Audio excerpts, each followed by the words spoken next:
à laisser les pensées être, apparaître quand elles apparaissent, à pas les chercher si elles apparaissent pas, à pas créer d'état méditatif, à ne pas chercher à créer un état de silence, à ne pas chercher à créer quoi que ce soit d'autre que ce qui est et ce qui se vit à travers vous, en l'instant, hein, en attendant que chacun, chacune arrive. Et quoi qu'il se passe dans la vie, là c'est un petit incident sympathique.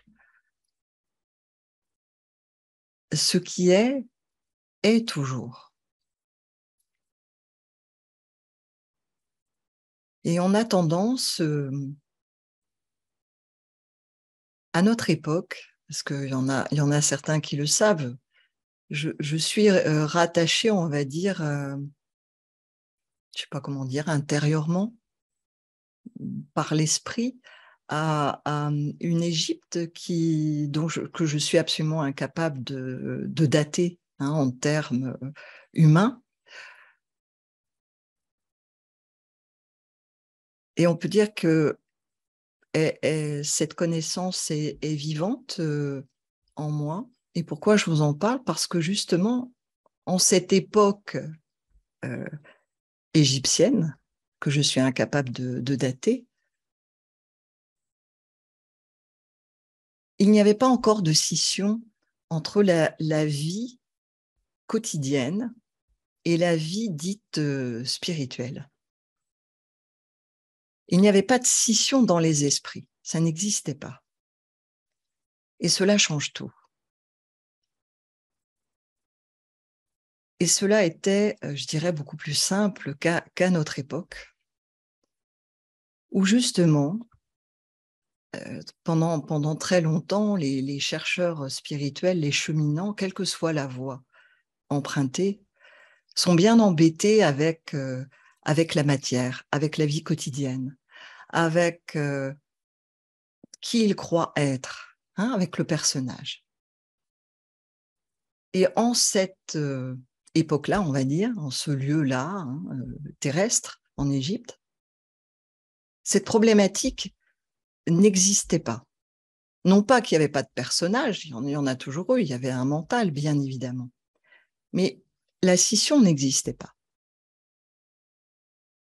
Donc il n'était pas question, dans une vision d'éveil, de fuir la matière.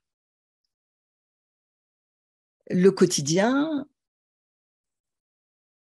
faisait partie complètement de la vie. Je ne sais pas si je suis très claire, mais c'est ce petit événement-là, vous voyez, avec cette Chitananda, de ces petits problèmes-là de connexion.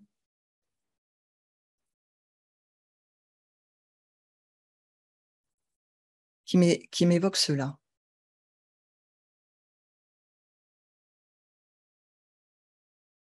Ce qu'on va appeler l'éveil n'est pas en dehors de votre vie. Vous n'avez pas besoin de vouloir vous extirper de votre vie. Hein, ce serait cette image de la vague et de l'océan, de la vague qui voudrait, pour devenir euh, océan, en fait, qui devrait s'extirper d'elle-même.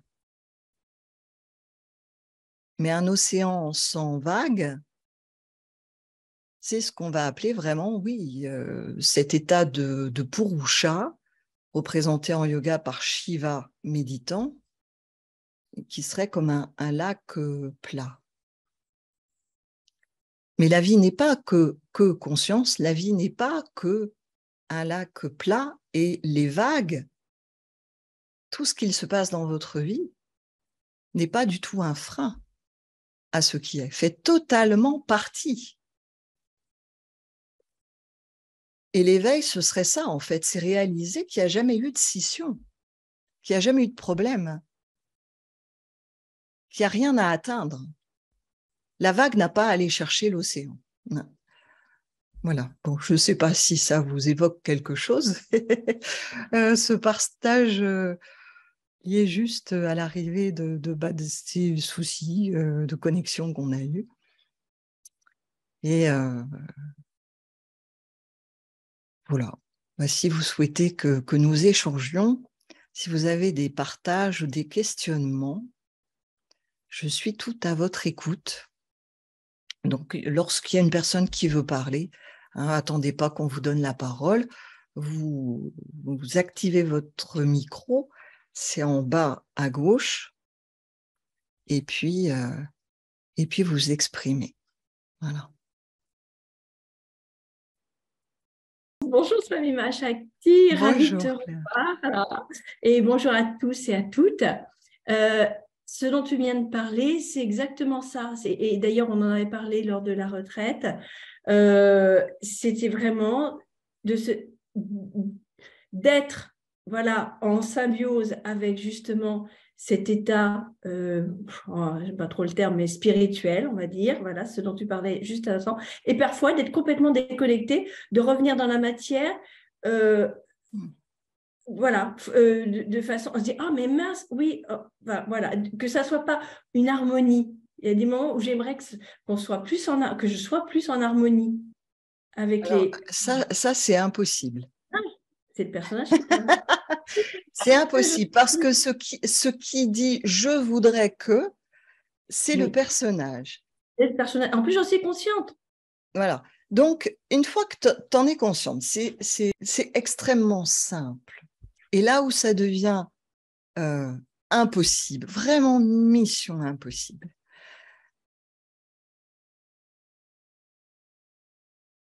c'est cette image que je prends souvent parce que quand j'étais jeune, je voulais être comédienne, donc ça me parle.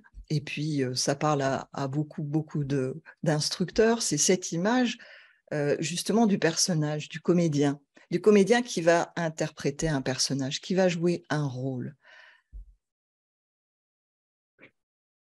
Sauf que là, pour l'instant, tu crois que c'est toi qui joues le personnage, par exemple, de Claire, puisque ton prénom est Claire, avec l'histoire de Claire, et tu crois que c'est Claire qui joue Claire, et que c'est Claire qui va...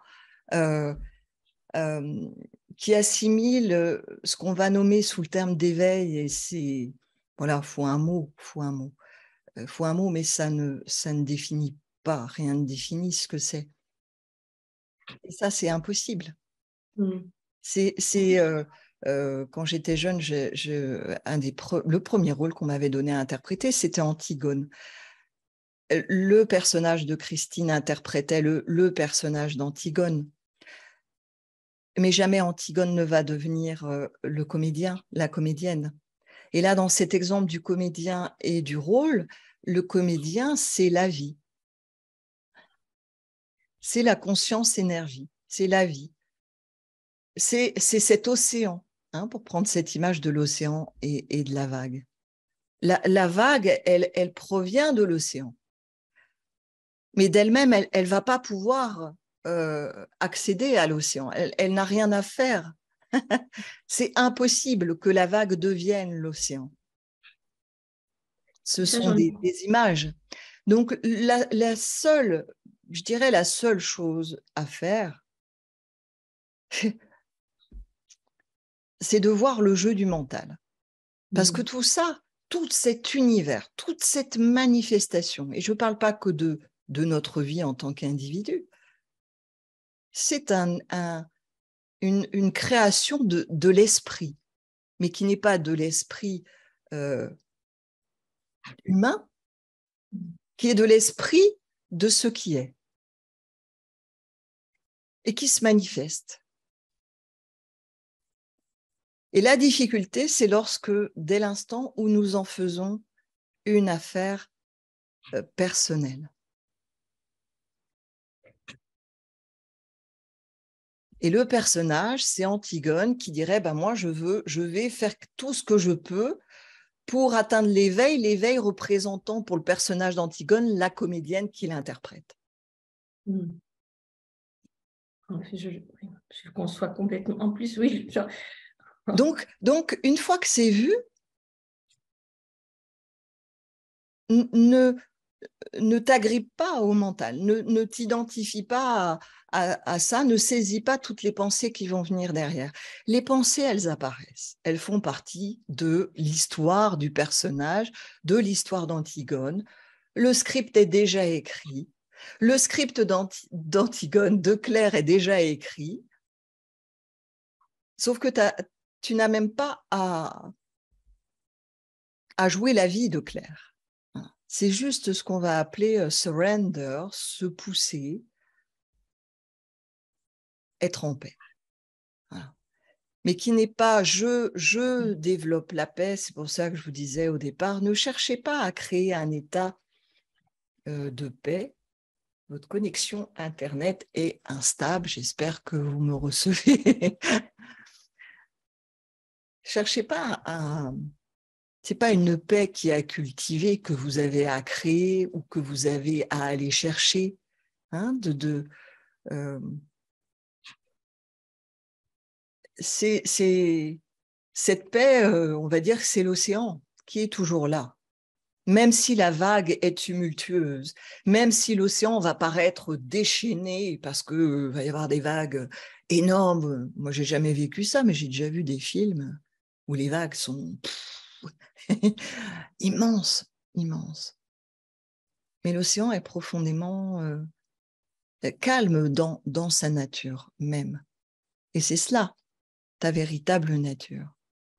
Et la manifestation de la vie de Claire, la manifestation du personnage d'Antigone ne va absolument pas perturber le comédien. S'il interprète un personnage extrêmement heureux alors que lui-même vient de vivre un drame, il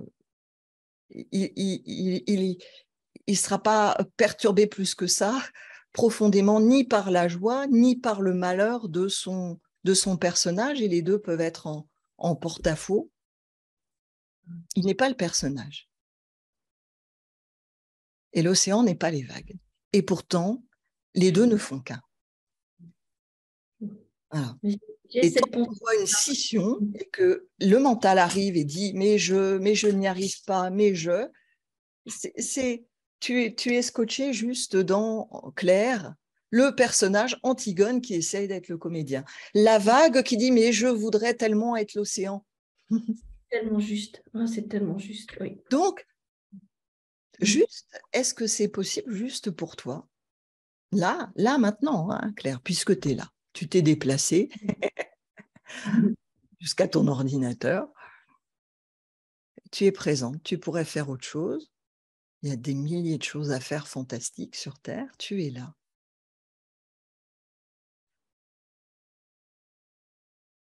Ça n'est pas voir avec la vision des yeux physiques ou entendre avec les oreilles, pas percevoir avec les organes des sens. Si on le relie au niveau du corps humain, ce serait au niveau du cœur ou d'un espace qui fait que là, en cet espace,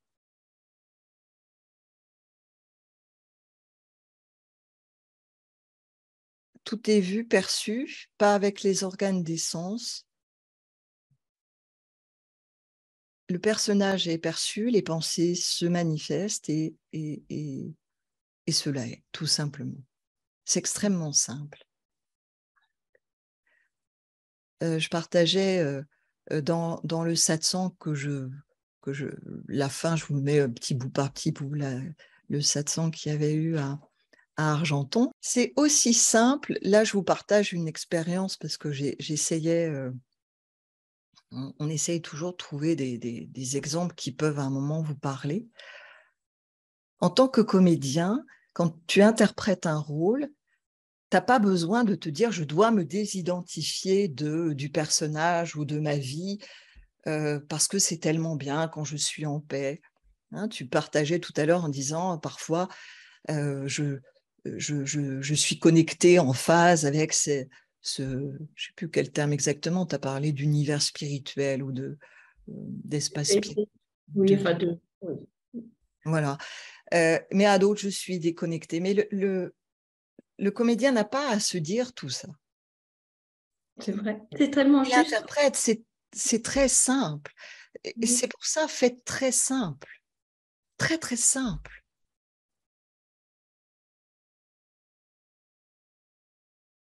Le mental n'est pas un problème, il fait son histoire, il fait partie de l'histoire.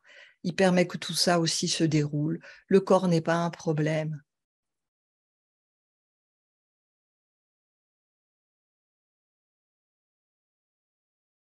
Mais cela devient juste problématique dès l'instant où vous agrippez, où vous identifiez, où vous saisissez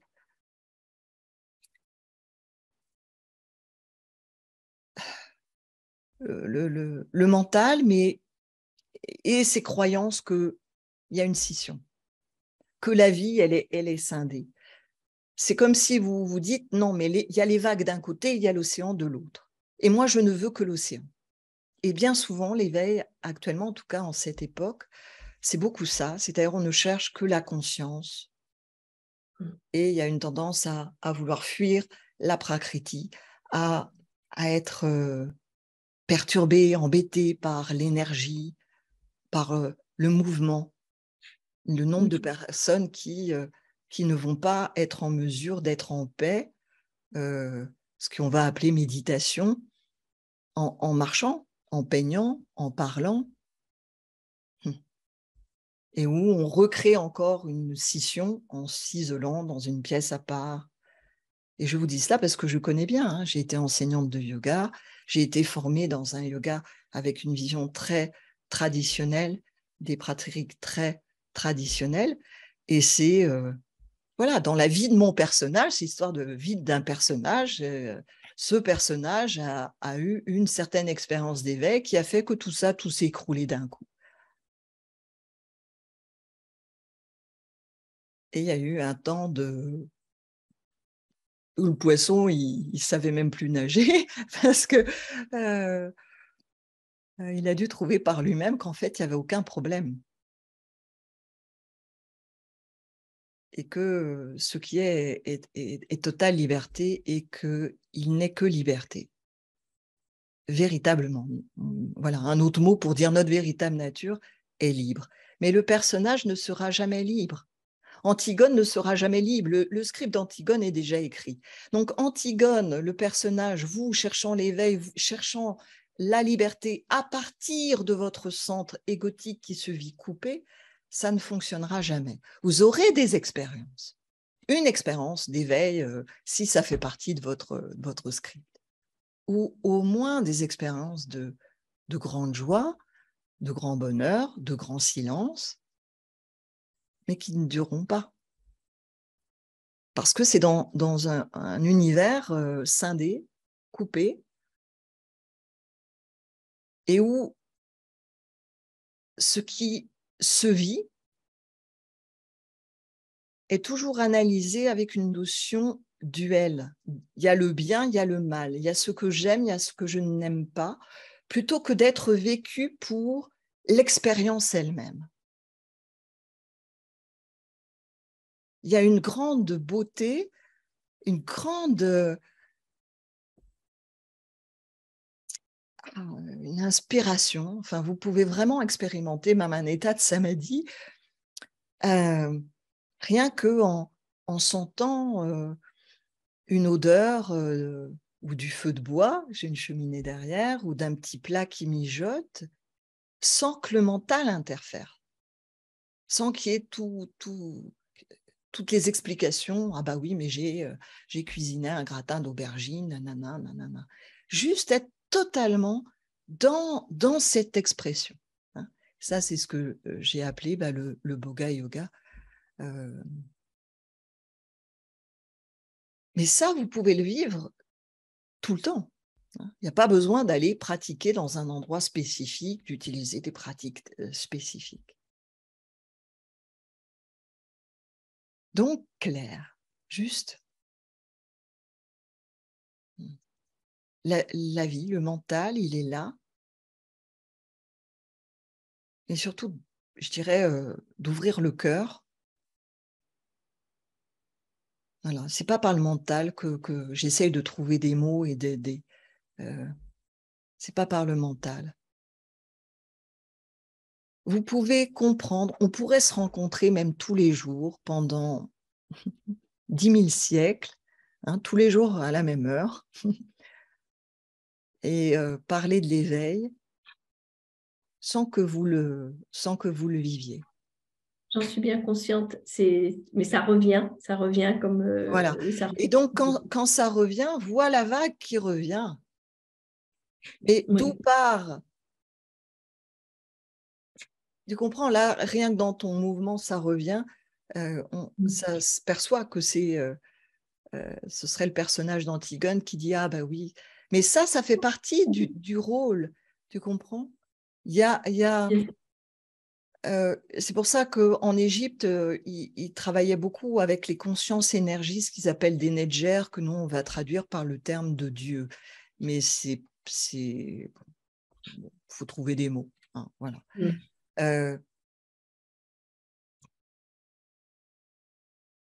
Si en l'instant,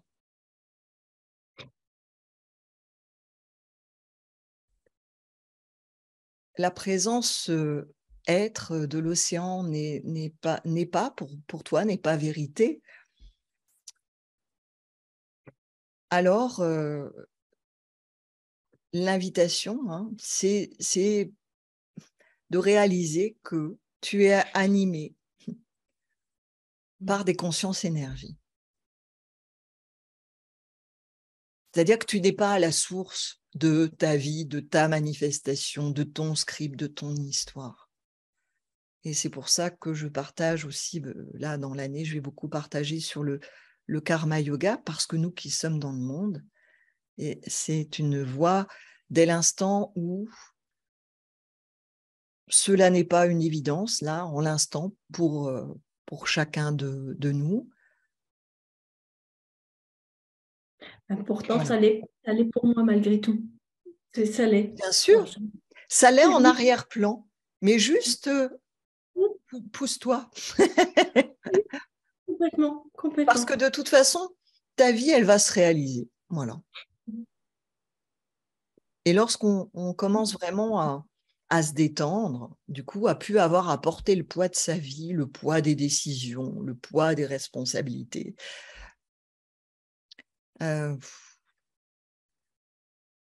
c'est quand même beaucoup plus simple. C'est très simple, c'est extrêmement simple, vraiment extrêmement simple. Aussi simple que quand le comédien rentre sur scène, interprète un rôle, il ne se pose aucune question. Il ne se pose pas de questions. Tu comprends? C'est comme ce qui se passe là, c'est-à-dire ça sort, les mots sortent, et pourtant il les a appris. Hein. La vie se déroule, il y a pas Goûter. à dialoguer sur ce qui se passe, à se poser des questions sur ce... Non, ça se fait tout seul. Et c'est ce qui se passe en chaque instant. Voilà. C'est magique, c'est tellement juste. Merci. C'est tellement juste. Merci à toi, merci Claire.